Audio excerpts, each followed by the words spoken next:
¿Qué tal? Muy buenas noches. Estamos ya en Entre Líneas, el programa de análisis y debate sobre los principales acontecimientos noticiosos de la agenda nacional e internacional.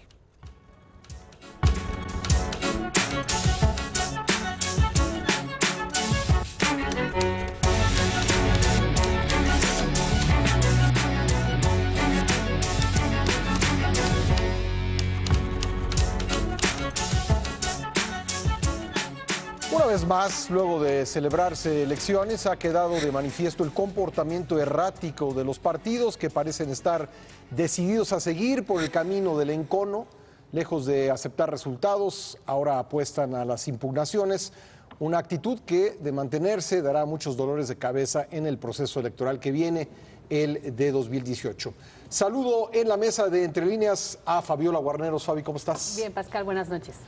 Martín Espinosa, ¿cómo estás? Muy bien, Pascal, a todos muy buenas noches. José, buen día, Pascal, ¿cómo estás? ¿cómo estás? Hola, buenas noches a todos. Ángel Verdugo. Buenas noches. Es la mesa de esta noche y vamos a comenzar con esta discusión. Pepe, buen día.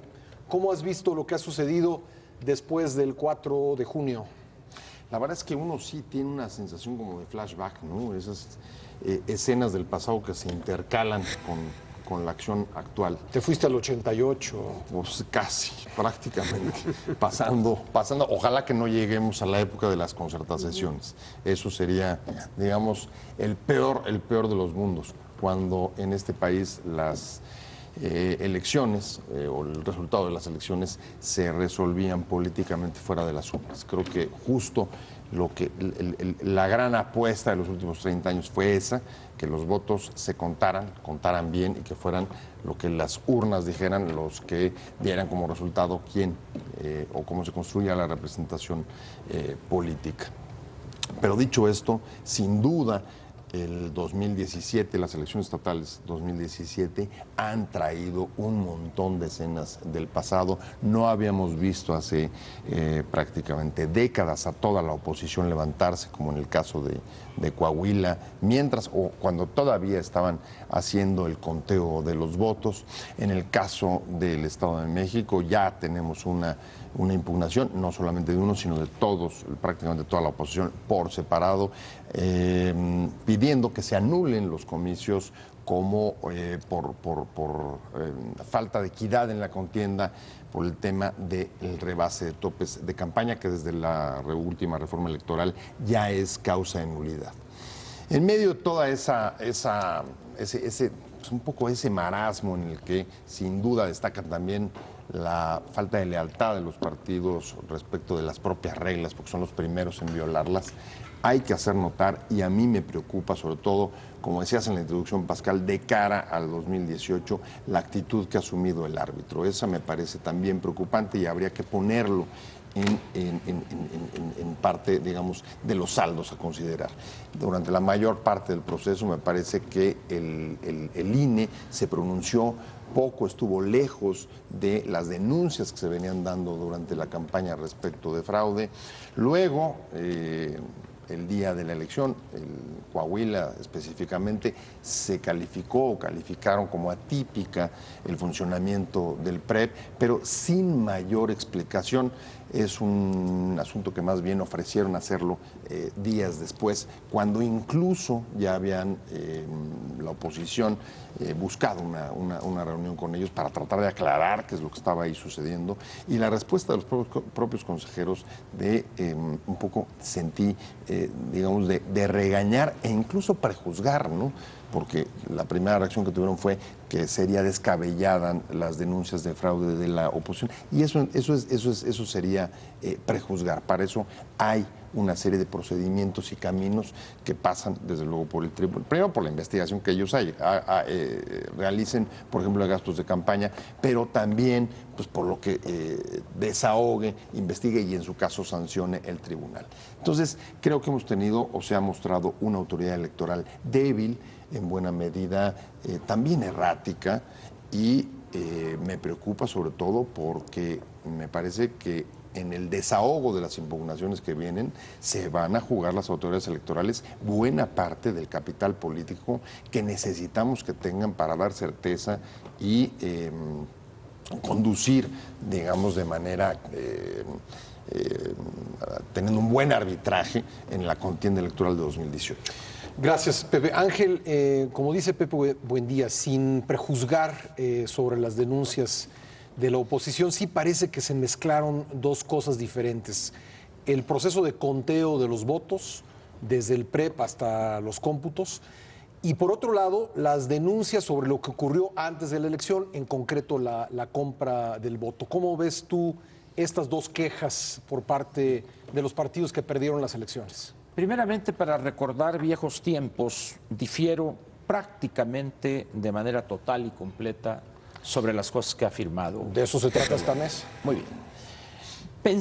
Afirmar que la elección o los procesos electorales, que fueron 4, no nada más 3, y quizá por la importancia numérica el de Veracruz sea el más importante por sus resultados. Decir que regresamos en ese flashback que él llama aquellos años, me parece, además de una exageración, me parece un despropósito. Y la razón es muy simple. Veamos simplemente cómo funcionó desde el PREP, los conteos rápidos y los cómputos distritales o municipales. Achacarle culpas al PREP y decir que aclararon al PREP es, y no lo voy a decir yo, sino eso lo dice Pepe Woldenberg, que además es uno de los ídolos de Pepe, tocayo además de él, que un número no menor de reporteros y de opinantes no tienen la menor idea de lo que es el programa de resultados electorales preliminares. Achacarle que si el PREP y que van a aclarar lo que es el PREP es también un despropósito y un sinsentido. El PREP, para decirlo rápidamente, no forma parte en manera alguna del proceso. Dado que sus datos son preliminares, no tienen validez jurídica alguna. El que aduzca que el PREP esto, que el PREP el otro, no tiene la menor idea de cómo se conforma el proceso electoral en México y es un sinsentido jurídico. Pero vayamos a la otra parte, la falta de equidad. Se ha puesto muy de moda hablar de la desigualdad en las sociedades y que la inequidad. La equidad solamente existe cuando uno se muere, ahí todos somos iguales. O cuando naces. Bueno, es que depende del hospital y los médicos. No, o también pero naces, el fenómeno. pues la vida es exactamente, igualita para todos. Es. Agrego ese y es muy bien. En el inicio y en el final de la vida, ahí todos somos iguales. A partir de un segundo después, quizá empiece la inequidad. Pero la equidad también se obtiene en la miseria. Ahí está Cuba, ahí está con unos grupúsculos, Venezuela. Es decir, pero hablar que en un país como el nuestro exigir es que la falta de equidad en las campañas, ¿de dónde? Pues, o sea, simplemente el mecanismo para asignarles recursos a los partidos, ya desde ahí se está señalando pues la imposibilidad de darle equidad a todos, por la simple y sencilla razón de que los partidos son desiguales. ¿Cómo se le va a dar a un partido que hoy es un engendro de la maniobra política, como es el Partido del Trabajo? Pues él siempre exigirá, es que esto es desigual. Pues claro, hombre, pues ve nomás quién eres, de dónde vienes, pues. Entonces, y plantear como exigencia o como demanda, todos los partidos, todos los candidatos, todos los cuadros dirigentes o no de los partidos saben perfectamente que hay de entrada, y no nomás aquí, en cualquier país, el partido que esté en el gobierno tiene una ventaja y desde ahí empiezan los problemas o acusaciones de inequidad o de falta de equidad. De tal manera que ahorita plantear esas cosas ahí.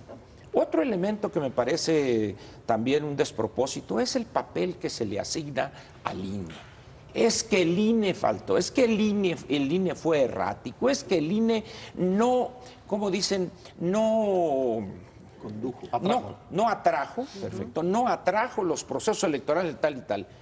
Olvidan o desconocen que en la ley está perfectamente normado en qué momento y hasta qué punto puede el INE atraer procesos electorales en los estados. De tal manera, pues, que lanzar estas cosas en estos momentos. Pero hay otro elemento que creo yo que sería quizá el más preocupante. La falta de honradez intelectual de todos los partidos. De todos los partidos. No se salva ni el PT, que es un engendro ahí que no se sabe qué es, hasta el PRI, partido mayoritario.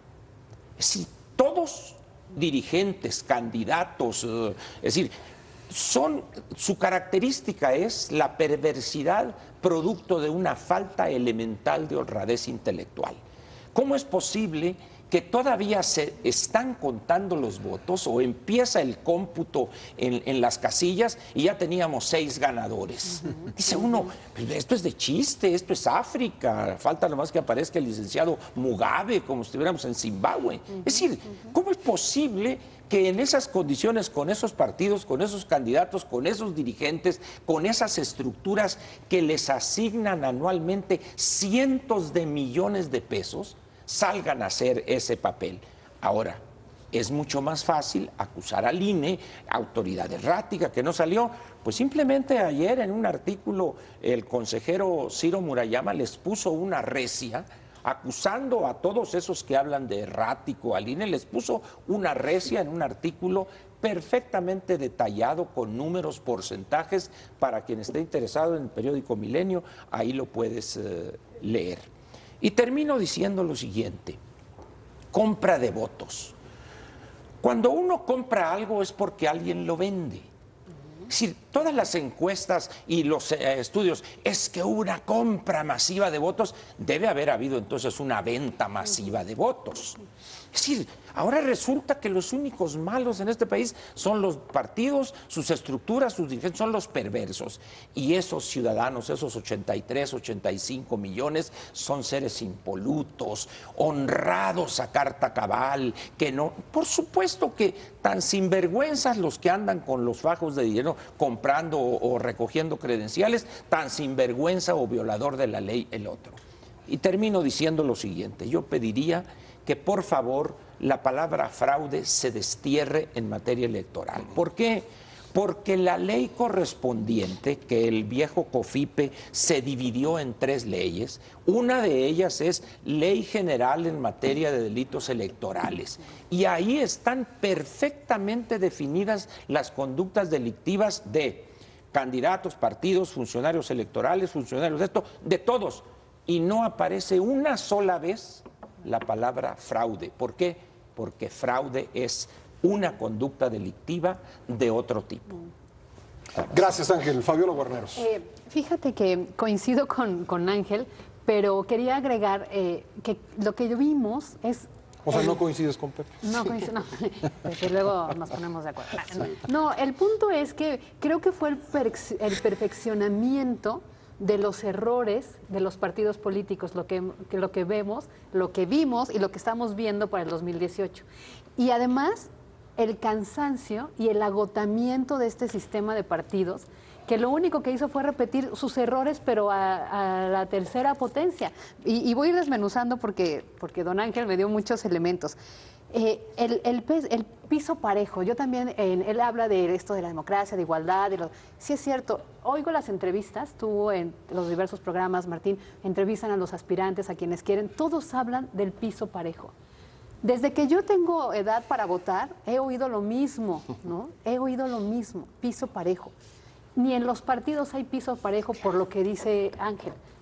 En los partidos no solo también hay mayorías y minorías, hay grupos de poder, hay favores, hay pues quien me ayuda, quien me da pagos de bonos, alianzas, incluso por poder económico, pues por poder político. Claro, entonces de la sociedad. Claro, si empieza en el partido, pues cómo vamos a pedir piso parejo en lo macro, ¿no?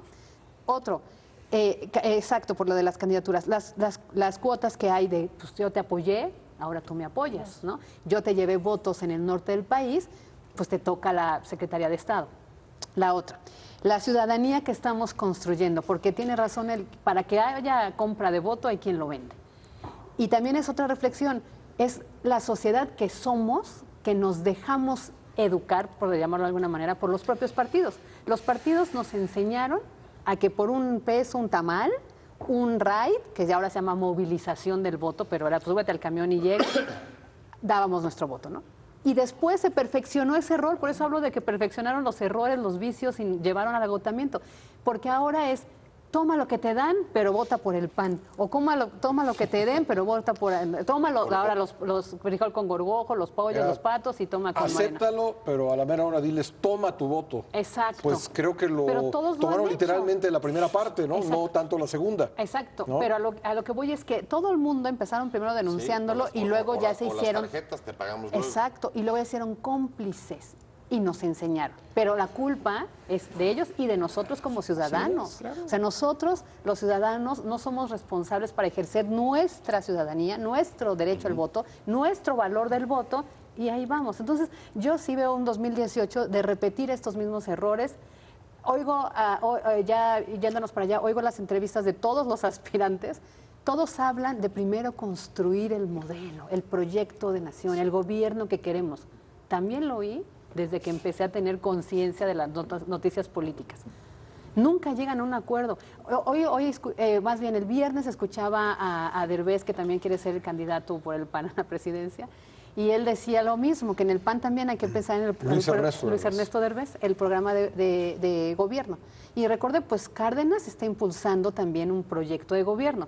Y dije, ¿por qué no se sientan? Pues porque no, porque al final cada uno ve por sus propios intereses y vamos a llegar al 2018 sin una propuesta de gobierno integral, con la propuesta de los gobiernos de coalición solo en el habla, pero no en la realidad. Esa es mi percepción.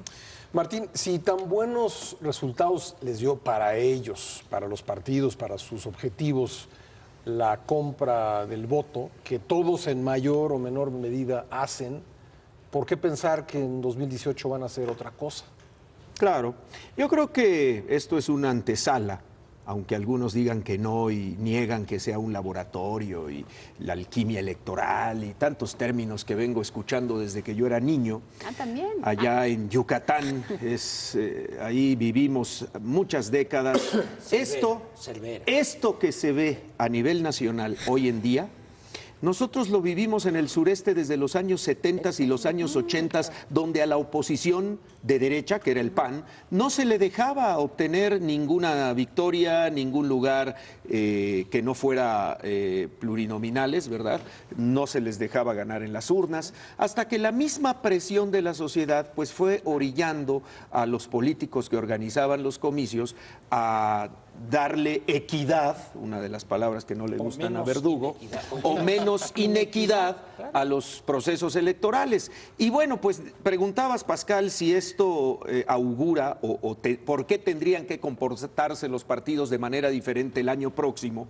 Y precisamente, pues no se van a comportar de manera diferente. Vendrán quizá algunas voces que señalen lo que pasó en las elecciones del 4 de junio pasado en varios estados del país. O ya ni se acordarán. O ya ni nos acordaremos porque a lo mejor ya estarán gobernando los que ganaron en el conteo y en el PREP y en todos estos mecanismos que nos hemos dado para el conteo de los votos de los electores. Pero hay algo más de fondo. Yo quisiera tocar un tema que a lo mejor de entrada no tiene nada que ver con lo electoral, pero que sí nos muestra de cuerpo completo lo que es nuestro sistema político en México.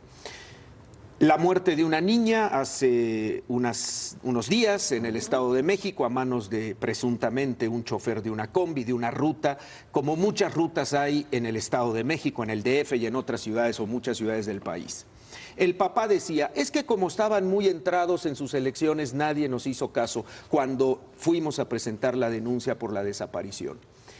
Y yo me pregunto, todo esto que padece la sociedad mexicana hoy, violencia, tranzas, y en todos los niveles, no nada más en la clase política, lo vemos en todos los niveles sociales, es producto de esa ciudadanía de la que hablaba Fabiola, que hemos construido todos y de la cual la clase política también se sirve cada vez que hay elecciones. O sea, una persona en su sano juicio se pregunta, a ver, una población donde le matan a sus niñas, a los padres de familia, donde el chofer de una ruta presenta papeles falsos para obtener el lugar y poder manejar una combi, pues porque no tiene estudios para meterse a trabajar a una fábrica o a una empresa como ingeniero, como contador, como licenciado en Derecho o la profesión que quiera seguir, porque no tuvo esa oportunidad en la vida. La misma sociedad va moviendo este tipo de cuestiones hacia la marginalidad, y mucha gente vive en la marginalidad no nada más económica, la marginalidad legal, la marginalidad cívica, y nos movemos en esa marginalidad. Y lamentablemente vemos a la hora de las elecciones, reflexionamos y decimos cómo la gente que ha sido agraviada por los mismos integrantes de una sociedad violenta, ilegal, irregular, etcétera, a la hora de ir a las urnas, no piensa precisamente en eso. A ver, yo quiero una autoridad que me haga caso cuando presente una denuncia. Yo quiero un gobernador que resuelva el problema de la falta de oportunidades, de la falta de empleo. Y no hay un cambio, vemos que todo sigue exactamente igual, porque estamos inmersos en la inmediatez de lo que podamos conseguir con el voto. No pensamos a futuro lo que un voto puede significar para cambiar todo un sistema de vida, todo un sistema de convivencia social que hoy, como lo estamos viendo, pues está patas para arriba, ¿no? Muy entre líneas y para alusiones personales tiene la palabra José Buendía. Bueno, yo la verdad es que coincido con Martín. Lo que me parece que es un despropósito es convertirte en un justificador del status quo. Lo que aquí se está jugando, me parece, y eso es grave, es que tenemos 30 años construyendo a través de sucesivas reformas electorales un sistema que nos permitiera tener certeza en las urnas, debate público informado, elecciones limpias e incontrovertibles, y a la luz de lo que vimos en las elecciones 2017, esto no se está cumpliendo.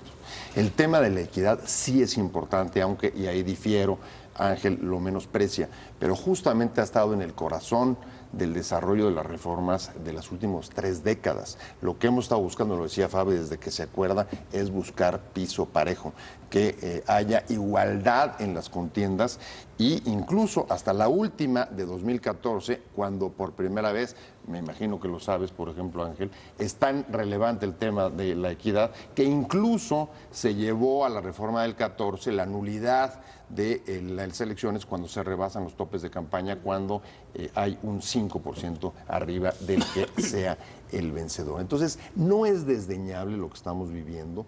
Los señalamientos, por ejemplo, de desviaciones de recursos de gobernadores como Borge o como César Duarte a las campañas, no son cuestiones menores.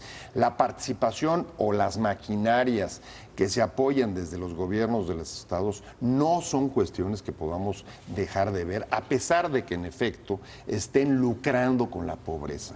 Eso es absolutamente condenable, sin duda. Ahora, en medio de todo esto, en alusión a la autoridad electoral sabe que uno de los, digamos, elementos o pilares fundamentales para el funcionamiento del INE, que además hoy tiene muchas más facultades a raíz de la propia reforma de 2014, y tiene además obligaciones y responsabilidades sobre los propios instrumentos electorales, como por ejemplo el PREP, es justamente mantener la confianza de los partidos. Ese es parte del debilitamiento que puede sufrir la institución hacia adelante. Pero a ver, yo me pregunto, Pepe, si estas sucesivas reformas que han buscado, como tú dices, por lo menos en teoría o por lo menos explícitamente, ir mejorando el sistema electoral del país, uno, han tomado en cuenta el tipo de sociedad que existe, y dos, si realmente quienes las han promovido han tenido la intención de cumplir la ley, que yo dudo de las dos cosas en realidad. Bueno, lo que pasa es que creo que ahí estamos ante una reflexión que creo que es de largo alcance. Estamos, me parece, cayendo en la cuenta de que el sueño de creer que con reformas y promoción de leyes y vamos a cambiar la realidad, incluso tratando de atajar la desconfianza, ha resultado en un espejismo o en un sueño cuando choca con el sistema político. No es el único lugar donde nos pasa. Por ejemplo, hemos generado en otros ámbitos leyes, por ejemplo, a favor de la libertad de expresión o protección a periodistas, y estamos también en la práctica en uno de los peores niveles de los rankings mundiales. ¿Por qué? Porque interviene el sistema político. La política existe y la política es, digamos, donde esas instituciones tienen que operar y donde no están operando correctamente. Pero a lo mejor la pregunta es más de fondo y sé que es provocadora, Ángel Verdugo. ¿La gente realmente quiere democracia? Claro que no. Y hay ¿realmente hay condiciones para tener una democracia como la que ustedes quieran? Mira, La democracia de cualquier país desarrollado en México. la pregunta que haces es una pregunta que tiene múltiples facetas o múltiples aristas. Para empezar, no tomamos en cuenta que lo que se llama hoy las viejas democracias o las democracias consolidadas, europeas fundamentalmente, ha sido resultado de un proceso en algunos casos de 400 o 500 años.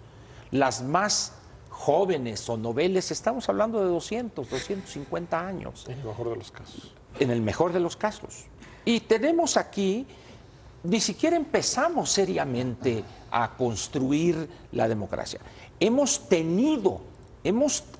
Nos hemos visto obligados a ir soltando poco a poquito, y en la medida en que el aparato, y ahí incluyo a todo lo que se llama la partidocracia, en la medida en que ellos vean que todavía aguanta, le echamos otro elefante y otro elefante. ¿Por qué?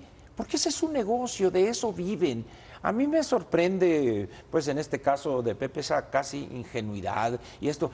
¿Quiénes hacen la ley? La pregunta que tú hiciste, ¿estarán realmente ellos convencidos a hacer eso? Por supuesto que no. Y voy a dar un solo ejemplo. Antes de esta última reforma del 2007, los partidos nuevos se formaban, o el proceso se formaba cada 3 años. ¿Qué hacen los señores? Cada 6 ahora. De tal manera que para las intermedias ya no se hace, cada 6 años. Subieron el umbral de 2 a 3. ¿Se acuerdan ustedes de la protesta de la chiquillada? Sí. Que ya no pueden, oye, yo me hago una coalición o una alianza contigo, pero tú dices, te voy a dar el 3% para que sobrevivas. Es decir, esas cosas se han ido poco a poco producto del hartazgo o de que sientes cierto temor. Pero esencialmente lo que están haciendo ellos es defendiendo su pedazote de ese pastel que han construido. De tal manera, pues, que yo no me sorprende las cosas que señala Pepe. Pero como dijeron aquí, desde que somos niños venimos, está difícil, yo soy el más viejo de todos, ¿verdad? Pero vamos a decir, en los últimos 40 años, porque la primera no son 30 años, desde hace 40 años, con Reyes Heroles, empezaron estas, y van a seguir otras más. ¿Por qué? Porque estamos todavía con esa vieja idea casi española de que una ley es el instrumento milagroso, sin acordarnos que había aquella vieja sentencia, acátese pero no se cumpla. Hacemos unas leyes, el artículo 41 constitucional, después de la del 2007, tiene más extensión que algunas constituciones del mundo. Sí. Entonces, en esas condiciones, esperar que un pueblo como el nuestro, propenso a la marrullería, a la trampa, tenemos 60% de informalidad en el mercado laboral. ¿Cómo vamos a esperar que esas personas se comporten si sobreviven diariamente para llevarle algo de comer a los suyos? Esas decenas de millones de mexicanos viven en una precariedad salarial o en una precariedad del ingreso que los obliga muchas veces a ver qué es lo que está mal puesto o algo, o a trabajos que mucha gente no haría. Y queremos una democracia casi como en Suecia o en Noruega. Por favor, señores, seamos objetivos en eso. Y termino diciendo lo siguiente. Creo que fue Einstein el que dijo: si uno sigue haciendo las mismas cosas, no puede esperar resultados diferentes. Y si no lo dijo yo, se la adjudico a él. Es lo mismo aquí. En materia electoral, desde hace 40 años estamos haciendo exactamente lo mismo. ¿Y qué ha sucedido? Ya lo dijeron ustedes. Tenemos un electorado, tenemos un conjunto de ciudadanos que se han ido adaptando y viendo cómo sacan cosas en las nuevas condiciones. ¿Por qué? Porque hacemos lo mismo sinvergüenzadas, nos repartimos el pastel, cerramos la puerta a nuevos partidos, les dificultamos a los partidos pequeños. ¿Por qué? Porque la gran ilusión es de que se queden 3 partidos. Ahorita ya el PRD pues ya anda ahí casi a punto de entrar a la tumba y otro lo sustituiría. Pero básicamente ese es el ideal que tienen, y la chiruza que se vaya. ¿Por qué? porque así el pastel que poco a poco, por exigencia ciudadana, se va a ir reduciendo. Ahí está la iniciativa de este diputado local en Jalisco, Kumamoto, creo que es su apellido, donde dice, si no hay voto, no hay recursos. Al final de cuentas, eso veo difícilmente que se apruebe. Entonces dicen, si va a haber menos pastel, o van a quedar unos 3, 4 gancitos, pues al menos queremos nosotros ser los que nos los comamos. Gracias, Ángel. Fabiola. Fíjate, en cuanto a tu pregunta, si los ciudadanos quieren realmente la democracia, se sienten cómodos con ello, no, bueno, se lo estoy agregando, o si los partidos la buscan. En la parte del ciudadano es las democracias de primer mundo como Suecia, Noruega. Ni siquiera tienen idea de cómo se vive en Suecia ni en Noruega, para empezar. O sea, yo creo que el ciudadano común, el que describe perfectamente Martín de Nesa, alguien que tiene que falsificar datos para que tenga una licencia de conducir, ni siquiera le importa qué pasa en Suecia ni en Noruega, ni sabe. Y luego, para aspirar a ese tipo de democracias, ni siquiera tenemos el nivel económico que ellos tienen.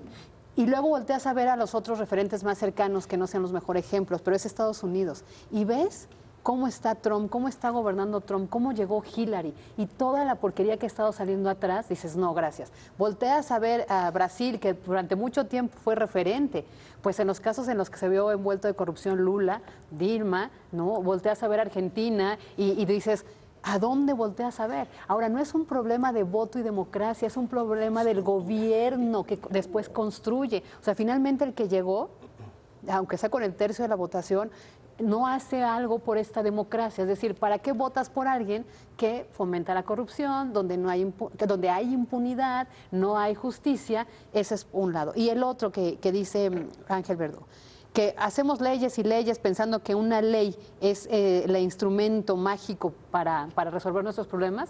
Coincido, porque ahorita ya estamos en la nueva legislación va a sacar pronto el INE, estamos ahora en los spots, porque quieren frenar los spots del personaje de Andrés Manuel López Obrador y los recursos.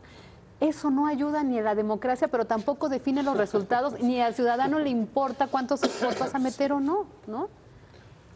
Martín, yo plantearía a raíz de tu pregunta, Pascal, y de lo que ha dicho Ángel y Fabiola, que nos ha faltado a los ciudadanos ocupar un espacio quizá mayor en todo este ambiente político, porque yo me pregunto a mí mismo, ¿realmente tenemos un objetivo a dónde queremos llegar como sociedad en materia política?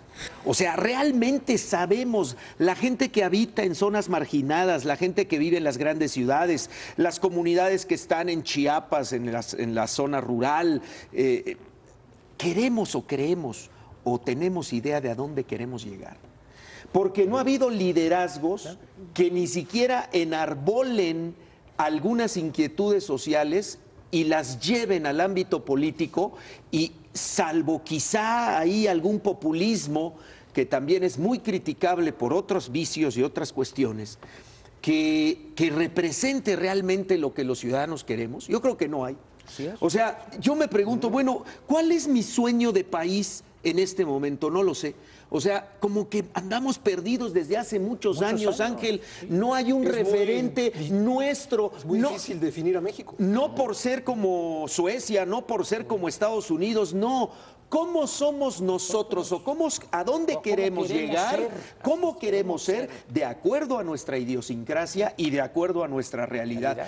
Yo llevo 30 años, 40 años sin encontrar un líder que sepa interpretar el sentir social de hacia dónde queremos ir o plantearnos un objetivo de hacia dónde queremos llegar como país, pero realmente aterrizado con los pies en la tierra y no ideas populistas que nada más se quedan en el imaginario y no se transforman. En una de esas ideas populistas quizás son lo más cercano de lo que la gente quiere. Sí, pero tampoco es la solución, Pascal. Yo sé. Y quizá mucha gente quiere el fin que tenga esa persona que suelta esas de acuerdo, consignas también no es ahí coincidiendo con lo que dice Martín, no es pero el digamos mejor que se monta en la visión o el anhelo que tiene mucha gente de que le regalen cosas. Volteemos a Sudamérica ahorita. Desgraciadamente, creo que es así, por eso tienen tanto éxito estas campañas electorales de dádivas, ¿no? Vamos a Entre Líneas. Pepe, tú querías comentar. Retomar tu pregunta, la falta de apoyo de los ciudadanos a la democracia y ligarla pues, con esto que decía Martín sobre, bueno,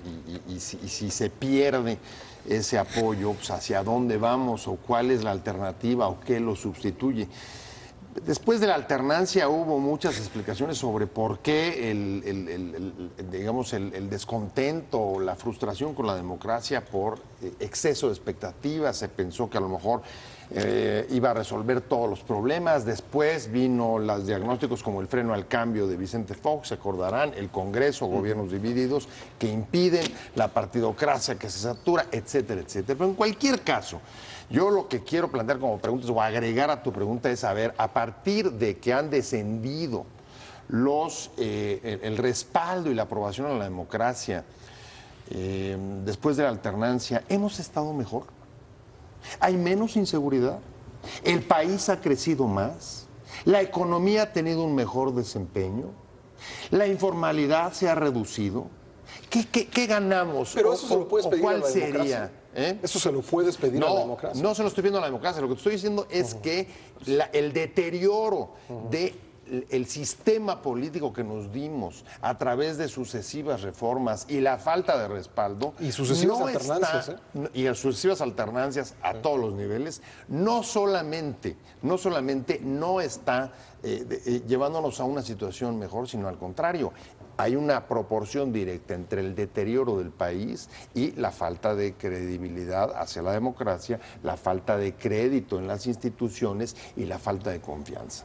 Entonces, me parece que lo que estoy tratando de subrayar es que no es simplemente decir es que los mexicanos no estamos listos para la democracia, como respondiera eso lo digo, don Porfirio pero no Díaz fue el sentido de mi hace un siglo. pregunta. Mi pregunta es si los mexicanos, me refiero al mexicano común, hay todo tipo de mexicanos, pero el promedio del mexicano quiere la democracia. No es si está listo para ella. Es que justamente me parece que eso es lo preocupante. Lo preocupante es que al no ver resultados de las democracias se estén cayendo el respaldo y esa pérdida de respaldo nos esté llevando a una situación, digamos, de convivencia más deteriorada. Creo que ese es el gran costo. El perder respaldo de la democracia nos lleva a situaciones de convivencia, de violencia, de inseguridad mayores que mantener y transformar las instituciones para recuperar justamente instituciones que nos permitan fortalecer la propia convivencia. Ese es mi punto. Ángel. Yo creo que de entrada hay que decir algo. La democracia no es para eso. Si la democracia es el instrumento que se ha dado la humanidad para sustituir un gobierno que termina su encargo de manera pacífica y dentro de los cánones que marca la legislación vigente. Punto.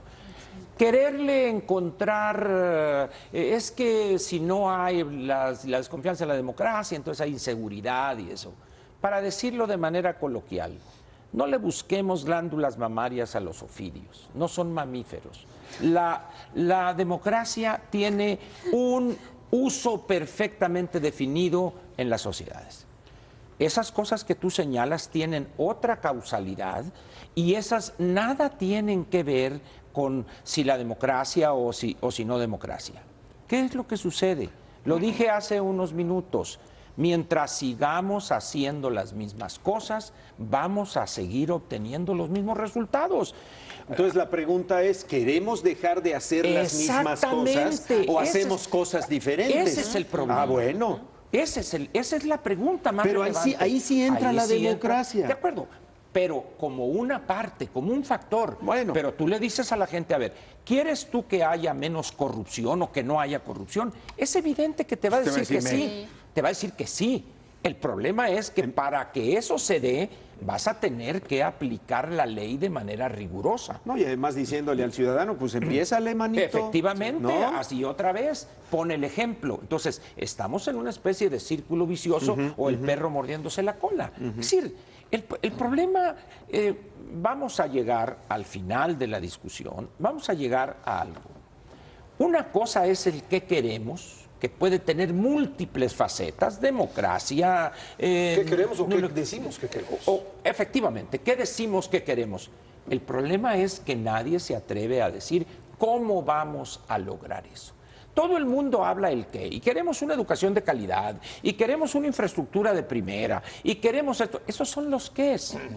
El problema es que aquí sí, desde que llegó Hernán Cortés hemos eludido los cómo. ¿Y por qué le sacamos a los cómo?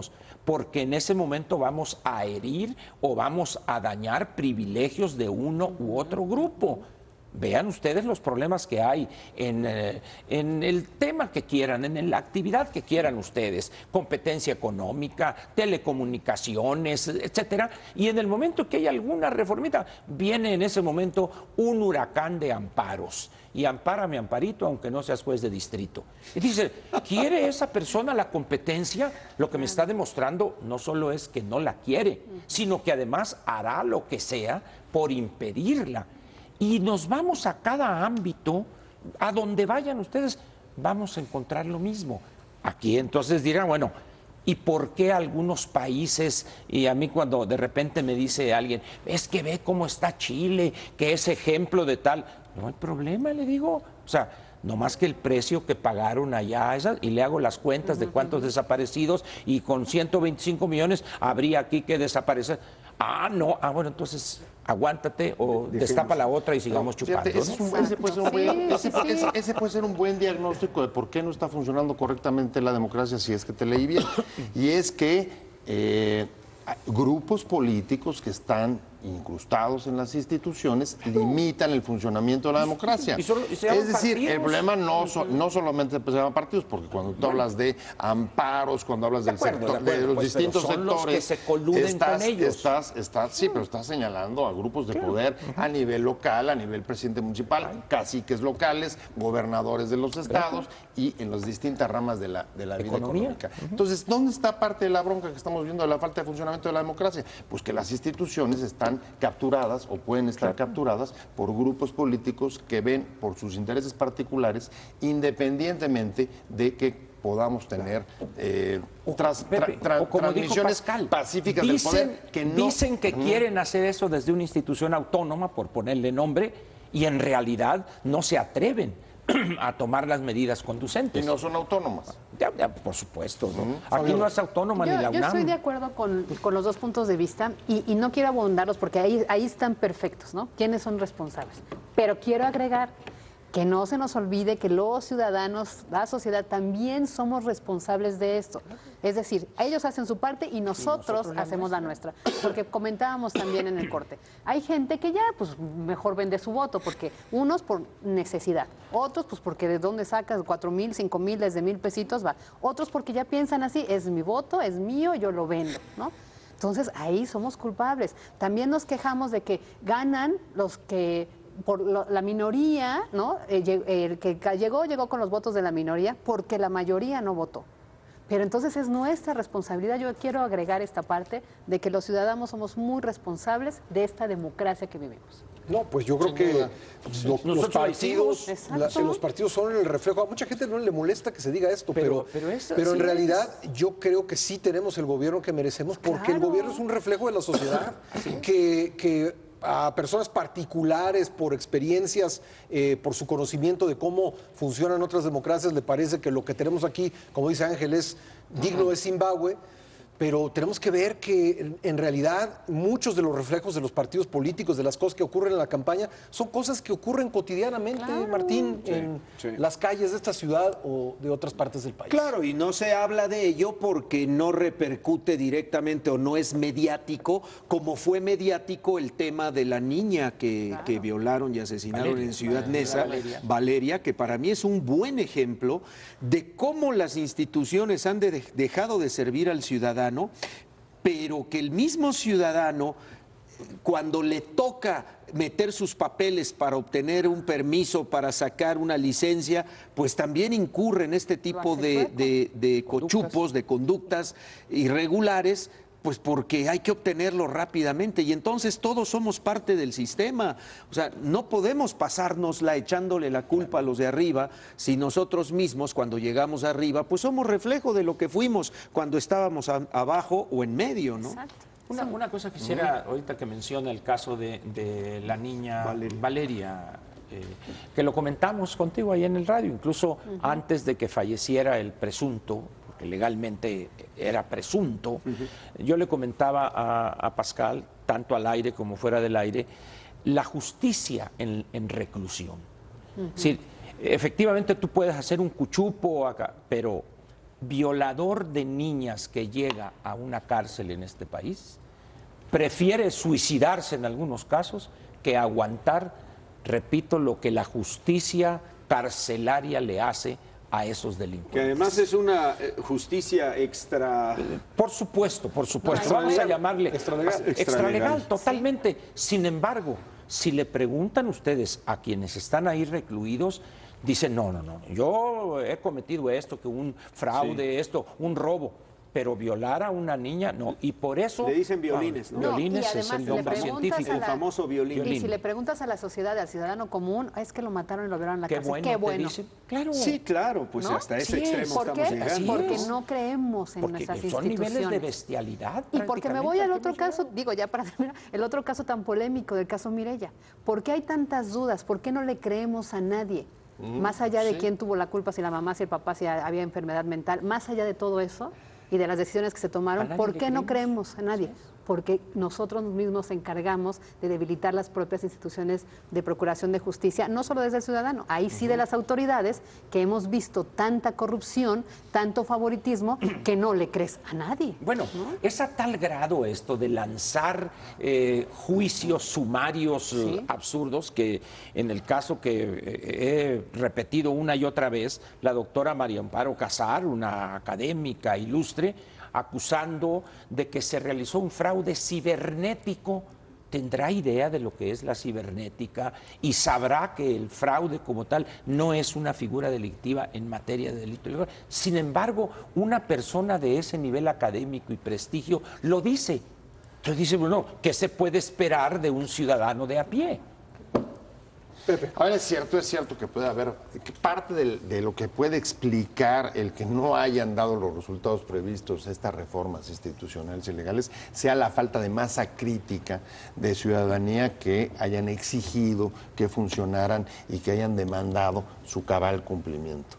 Pero al mismo tiempo, el fenómeno de desconfianza que ha llevado a que sea cada vez mayor la brecha entre las instituciones y la sociedad pasa por, me parece, y regreso a tu diagnóstico, a que el proceso de reformas no logró erradicar, no solamente, digamos, o involucrar a la sociedad, sino fue capturado, fue tomado por grupos de poder que no han permitido Pepe, que funcione correctamente. En eso.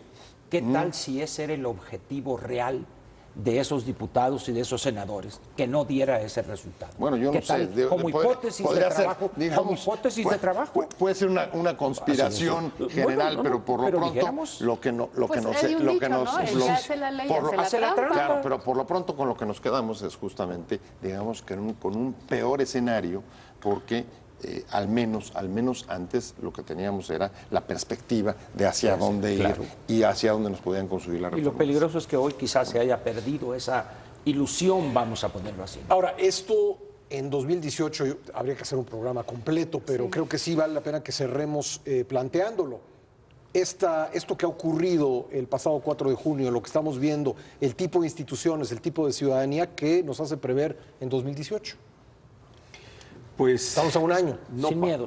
No va a pasar absolutamente nada más que en los mismos escenarios de descalificación de otros partidos y es muy probable que el domingo de la elección, en la noche, pues salgan a pronunciarse nuevamente los aspirantes a la presidencia a decir mis actas o mis encuestas de salida me indican que yo gané y al rato a los 5 minutos sale el otro. Qué diferente momento al que vivió el país en la transición del 2000.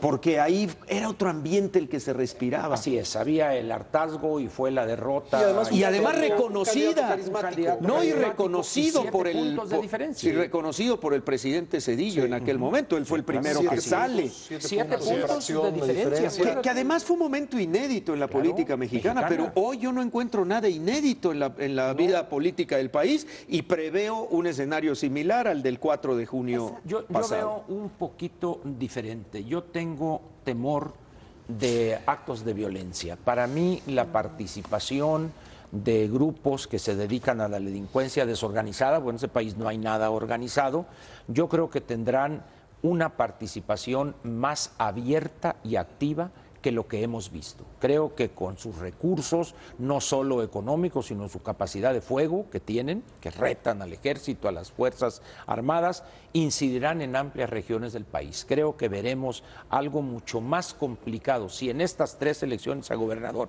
y una municipal, ve cómo estamos terminando. ¿Pero de motu propio o impulsados por alguien? No, yo creo que defendiendo sus o tratando de imponer a sus candidatos, sus testaferros, creo que sí. Lo van a pelear, al final de cuentas, veamos el caso de los guachileros. Guachicoleros. ¿Por qué se lanza toda esa ofensiva? Porque vimos cadena nacional y a todo color a un delincuente tirado, meterle 8 balazos por la espalda a un soldado. En ese momento el ejército dijo, bueno, señores, ya párenle. Pues, si no se hubiera dado eso, ahí estarían los guachicoleros en la libertad total de seguir trabajando. Ese sería, digamos, el escenario del peor fracaso de las instituciones democráticas, porque justamente se habrían de resultados impotentes para frenar y encauzar el conflicto y la violencia. Por primera vez va a haber 9 gubernaturas en juego el mismo día de las elecciones presidenciales. Una de ellas Puebla, por cierto. Otra Veracruz. Otra Veracruz. Estados que están enfrentando este tema del huachicoleo. Guanajuato es otro estado que tiene esto y también ahí habrá elecciones de gobernador, Fabiola. Y yo, para concluir esta parte, vamos a ver otra vez exponencialmente el tema de la guerra sucia. Es decir, agárrense todos los que hoy tienen que guardar muchas cosas, esconder muchas cosas, porque se las van a cobrar en campaña electoral. Es decir, si ya vimos videos, vamos a ver más audios, vamos a ver errores de gobernantes, como estas cosas de los guachicoleros, como estas cosas de los robos, porque se van a dar. Lo malo es que solo queda en esa denuncia y no pasa nada. 10 carpetas de investigación en esta elección por dinero, presunto dinero del narcotráfico en esto. Y no hemos visto nada, solo fue una nota de 8 columnas, nada más. Esa es una. Y la otra, en la boleta electoral, muchos dicen el miedo, la continuidad, el agotamiento, no hay el hartazgo. Eso es lo que va. Hay que regresar sobre los argumentos. Para los que creen que hay que luchar contra la corrupción en este país, la democracia es importante porque sin democracia no hay rendición de cuentas. Para los que creen que necesitamos convivencia pacífica, la democracia es importante porque sin democracia no hay manera de tener convivencia pacífica. Los chinos están combatiendo la democracia, la corrupción sin democracia. Ajá, sí. Un balazo en la nuca. Sí, pero sin rendición de cuentas. Por eso, pues, sin ninguna rendición de cuentas. Pero están luchando contra la corrupción sin haber democracia, de otra forma. Sin rendición de cuentas. Queremos eso. Queremos luchar contra la corrupción, supuestamente, como los chinos, hablando de modelos. Algunos ven Suecia, pero otros ven China o Vietnam. Queremos eso. No yo, no, ya sé, yo sé. Llegamos así al final. Muchas gracias. Gracias a nuestros panelistas, sobre todo gracias a usted por haber seguido esta transmisión desde casa. Soy Pascal Beltrán del Río. Estaremos de vuelta con un nuevo programa el próximo domingo. Esto ha sido Entre Líneas. Hasta entonces.